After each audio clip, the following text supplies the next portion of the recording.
ជាបឋមខ្ញុំសូមជម្រាបសួរដល់បងប្អូនទស្សនិកជនជាទីគោរពនិងស្វាគមន៍សាជាថ្មីម្ដងទៀតបាទបងប្អូនទស្សនិកជនបានដឹងហើយថានេះជាវីដេអូលើកទី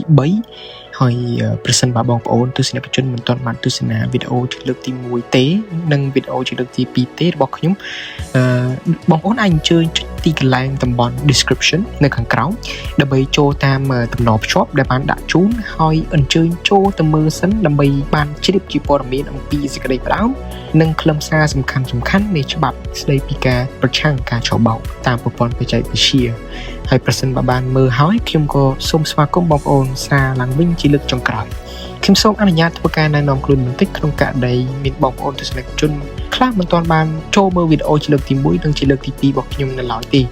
ហើយបានចូលមើលវីដេអូជាលើកទី3តែម្ដងខ្ញុំបាទឈុនសុកសុធីសប្តាហ៍ថ្ងៃជាមន្ត្រីរាជការមួយរូបហើយក៏ជាអតីតសមាជិកនៃក្រុមការងារកិច្ចការទូទៅនៃលេខាធិការដ្ឋានគណៈកម្មការចំពោះកិច្ចប្រយុទ្ធប្រឆាំងការឆបោកតាមប្រព័ន្ធបច្ចេកវិទ្យាកបឆបោកដែលខ្ញុំបានរៀបរាប់ជូនរួចហើយដូច្នេះនៅក្នុងវីដេអូនេះខ្ញុំនឹងធ្វើសេចក្តីបញ្យល់អំពីកិច្ចការងារបន្តទៀតក្នុងការបោះសម្អាតការឆបោកតាមប្រព័ន្ធបច្ចេកវិទ្យាតែម្ដងជាកិច្ចបន្តទៀតសម្រាប់អាជ្ញាធរមូលដ្ឋានទាំងអស់គឺត្រូវអនុវត្តឲ្យបានម៉ឺងម៉ាត់បំផុតច្បាប់ស្តីពីការប្រឆាំងការឆបោកតាមប្រព័ន្ធបច្ចេកវិទ្យាអនុក្រឹត្យបបបញ្ជាសេចក្តីណែនាំរបស់រដ្ឋាភិបាលនិងចាត់វិធានការច្បាប់យ៉ាងតឹងរ៉ឹងបំផុតនិងដោយគ្មានការលើកលែងលើមេខ្លោងនិងគូកនពាក់ព័ន្ធការប្រយុទ្ធប្រឆាំងការឆបោកតាមប្រព័ន្ធបច្ចេកវិទ្យាទាំងអស់ជាពិសេសអនុវត្តអនុសាសន៍ដឹកនាំដ៏ខ្ពង់ខ្ពស់បំផុតរបស់សម្ដេចធិបតីនាយករដ្ឋមន្ត្រី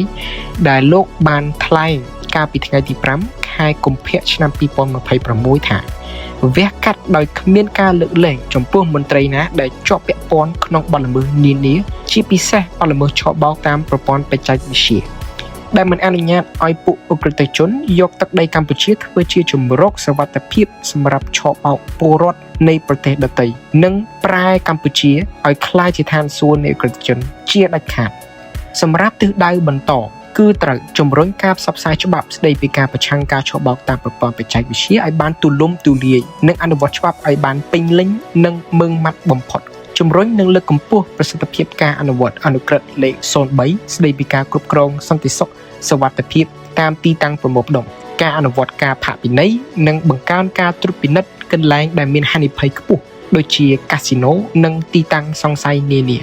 បន្តស្រាវជ្រាវរកទីតាំង online scams និងមុខសញ្ញាជាមេខ្លោងនិងអនុវត្តវិធានការបោះសម្អាតពង្រឹងវិធានការទប់ស្កាត់ជនបរទេសចេញចូលតាមច្រកព្រំដែនទឹកព្រំដែនគោកព្រំដែនឱកាសនិងច្រករបៀងខុសច្បាប់បញ្ជ្រាបការយល់ដឹងអំពីគ្រោះថ្នាក់ពាក់ព័ន្ធនឹង online scams ដល់ប្រជាពលរដ្ឋជាពិសេសយុវជនសិស្សនិស្សិតដែលទើបបញ្ចប់ការសិក្សានិងកំពុងស្ថិតក្នុងការស្វែងរកការងារធ្វើដូច្នេះដើម្បីជាឧត្តមប្រយោជន៍រួមសម្រាប់ប្រទេសកម្ពុជានិងសកលលោកទាំងមូលខ្ញុំបាទសូមគោរពស្នើដល់ប្រជាជនកម្ពុជាគ្រប់រូបជាពិសេសប្រជាជនបរទេសដែលបានទស្សនាវីដេអូនេះសូមមេត្តាបន្តជួយគាំទ្រ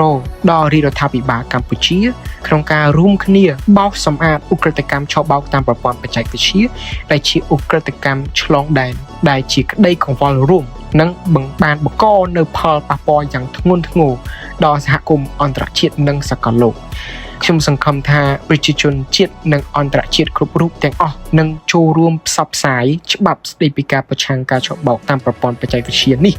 ដែលជាច្បាប់ដ៏ពិសេសដែលបង្ហាញអំពីការបដិញ្ញាចិត្តរបស់កម្ពុជាក្នុងការប្រយុទ្ធប្រឆាំង online scam ដោយឥតដកថយជាទីបញ្ចប់ខ្ញុំសូមជូនពរបងប្អូនទស្សនិកជនសូមសំប្រកបនៅពុទ្ធពរទាំង5ប្រការគឺអាយុវណ្ណៈសុខៈពលៈនិងបដិពិណៈកំបីគ្លៀងគ្លាតឡើយខ្ញុំសូមអរគុណបងប្អូនទស្សនិកជនដែលបានខិតខំស្ដាប់និងចំណាយពេលវេលាដ៏មានសារៈសំខាន់នាពេលនេះដែលបាននៅជាមួយខ្ញុំតាំងពីវីដេអូទី1រហូតដល់ទីបញ្ចប់នាពេលនេះសូមអរគុណនិងសូមគោរពជម្រាបលា